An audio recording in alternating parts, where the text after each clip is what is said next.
कोयला और बालू की तस्करी के बाद अब सांप के जहर की तस्करी का एक मामला सामने आया है।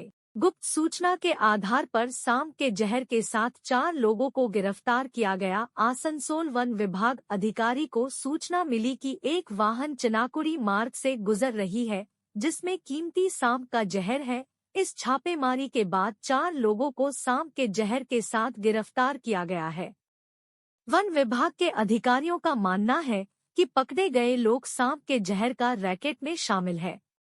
कार सहित सांप के जहर के साथ कुल 4 लोगों को गिरफ्तार किया गया है। आरोपियों को कुल्टी थाने के साकतोरिया पुलिस फाड़ी लाया गया। आरोपियों को शुक्रवार को आसनसोल अदालत में पेश किया जाएगा। आसनसोल वन विभाग के अधिकारी संजय प्रति ने बताया कि कार से यह चारों सांप का जहर तस्करी के लिए ले जा रहे थे, उसी क्रम में पकड़े गए हैं। सकतोरिया से बंटी खान की रिपोर्ट। আমরা একটা খবর পাই কংসাবতী নর্থ ডিভিশনের রঘুনাথপুর রেঞ্জের রেঞ্জ অফিসার থেকে যে এরকম চিনাকুড়ি এই রুট দিয়ে একটা গাড়ি যাচ্ছে, সেটা স্নেক পয়জন ক্রিস্টালাইন ফর্মে আর লিকুইড ফর্মে পাওয়া যেতে পারে। সেই বেসিসে আমরা একটা টিম তৈরি করি এবং ইনফরমেশনটা বা ট্র্যাকটা করছিল WCCB নিজাম প্লেস, ওনাদের অফিস আছে, ওইখান থেকে ট্র্যাক করা হয়েছে।